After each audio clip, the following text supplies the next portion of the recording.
The American author Joan Didion wrote a book about the sudden death of her husband, The Year of Magical Thinking. She said, "Life changes fast. Life changes in the instant. On July 15th, 2010, my life changed in an instant. My husband, Stuart Dolin, following a regular lunch with a business associate where he made an appointment for a follow-up meeting, left his office in downtown Chicago and walked to a nearby train platform in Chicago. By the way, a train platform that he never would have used. As the train approached, Stuart took his own life. A trauma nurse at the platform said she observed an agitated man pacing up and down the track before he leaped. This came as a complete shock to everyone who knew Stuart. As many people have said, if there were 1,000 people that would take their own life, Stuart would never have been on that list. Nobody saw this coming. He had the perfect life. We were high school sweethearts who met when we were 15 and 16. We were married for 36 years, but had known each other a total of 42. To those who knew us, we were the bar that was set for what it was meant to have a fun, loving, connected, supportive, and caring partnership. My children, Zach and Barry, adored their father. Stuart always prioritized his family, and his most important role in life was husband, father, and friend. We were also, at the time of his death, debt-free. He was a senior partner of a large international law firm, managing hundreds of corporate lawyers. He enjoyed his work and derived satisfaction from cultivating relationships with his clients, as well as helping them achieve the results they desired. He was such a stellar leader that when he died, his law firm, Reed Smith, created an award in Stuart's honor. This is a quote from Reed Smith's website. The Stu Dolin Award for Client Service Excellence celebrates the legacy of the Reed Smith Chicago partner whose caring approach to collaboration and developing talent in others, along with an intense commitment to outstanding client service, set a standard for all Reed Smith lawyers. The Stu Dolin Award will be presented annually and in perpetuity to the Reed Smith client team whose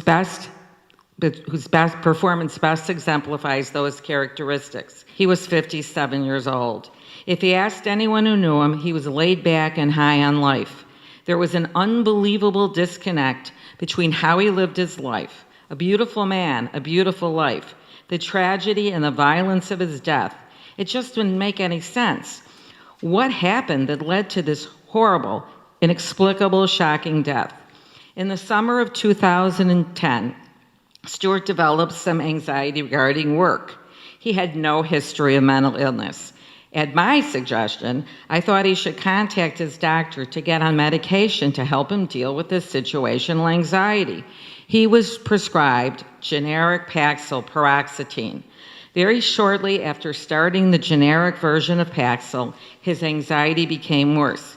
He felt restless, had trouble sleeping, and was weepy. The night before he died, he kept tapping his leg at dinner, asked me to listen to a meditation tape with him, hardly typical behavior, and kept saying, "I still feel so anxious." He said he was going to get up the next morning and exercise to see if that would help deal with his anxiety. By 1:42 the next day, he was dead. How can I explain this? When you know a person for 42 years and you know them backwards and forwards, this just wasn't who he was. After Stuart's death, everyone kept trying to find clues, notes, emails. Nothing emerged. A friend of mine kept saying the only thing different about his life was he had been on Paxil for 6 days. Unbeknownst to me, she did her research and found a law firm, Bob Hedlund, that does Paxil litigation and went through the intake process. I didn't even know this. The intake coordinator said to tell your friend he suffered from a drug reaction, Akathisia. I remember writing it on a piece of paper because I didn't know how to spell it. Nobody knew how to pronounce it. I'm a licensed clinical social worker, and I did all the extra reading in grad school. had never heard of that word. I went to my computer and Googled akathisia, Paxil, and suicide, and it was bone-chilling. I said, oh my God, that's what happened to Stuart. What had not made any sense suddenly became crystal clear. This was a heartbreaking realization that a drug that I thought was supposed to relieve anxiety or stress gave a person suicidal thoughts. The person didn't want to kill themselves, but wanted the inner restlessness and agitation to end. This lack of knowledge tragically resulted in akathisia sufferers like Stuart taking their own lives and leaving behind devastated loved ones. As one pharmaceutical expert said, death can be a welcome result. When I found out about akathisia and the lack of a black box warning for adults over 24, I knew that if this could happen to Stuart, that no one was immune. I also found out that GSK, the pharmaceutical company, had hidden for over 20 years that there was a 700% increase of suicide on Paxil. This is what made me motivated to make a difference. In fact, the drug lobby would like you to believe that akathisia is simply restless leg syndrome. As a result, sufferers of akathisia, as well as the medical professionals with whom they consult, are not able to recognize the symptoms of akathisia and haven't even heard of it. Had Stuart and I known the warning signs, we could have taken action to stop the medicine and then the deadly side effect. In June of 2013, I started MIST, the Medication-Induced Suicide Prevention and Education Foundation in memory of Stuart Dolin. I am on a mission to bring awareness to a word that no one has ever heard of, yet changed my life forever. MIST aims to ensure that people suffering from akathisia symptoms are accurately diagnosed so that needless deaths are prevented. We have a website, have created educational materials. We were invited to the United States Academy of Armed Services physicians, over 400 military doctors who were so excited for what we're doing because the increase of military suicides in the United States is unheard of, and this has been the most highly medicated group of veterans that ever have come back from war, and nobody wants to see the connection between the number of drug cocktails they're given and suicide. My story was featured on our local news channel, NBC5 Chicago, in 2014. For our organization, it's important to know that we're not anti-drug, but we want truth and disclosure, honesty in reporting, drug side effects, legitimate drug trials not controlled by big pharma.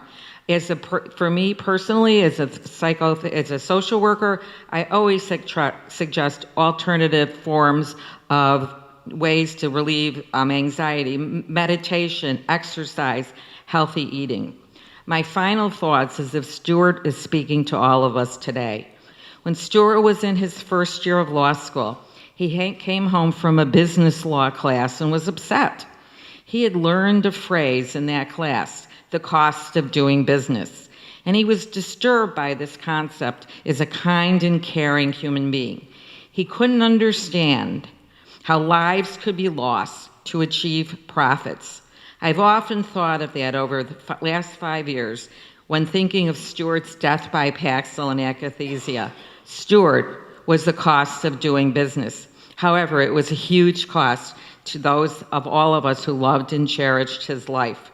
We are all here today. I have traveled very far to make a difference and try to prevent these needless deaths from happening to more innocent people. Thank you.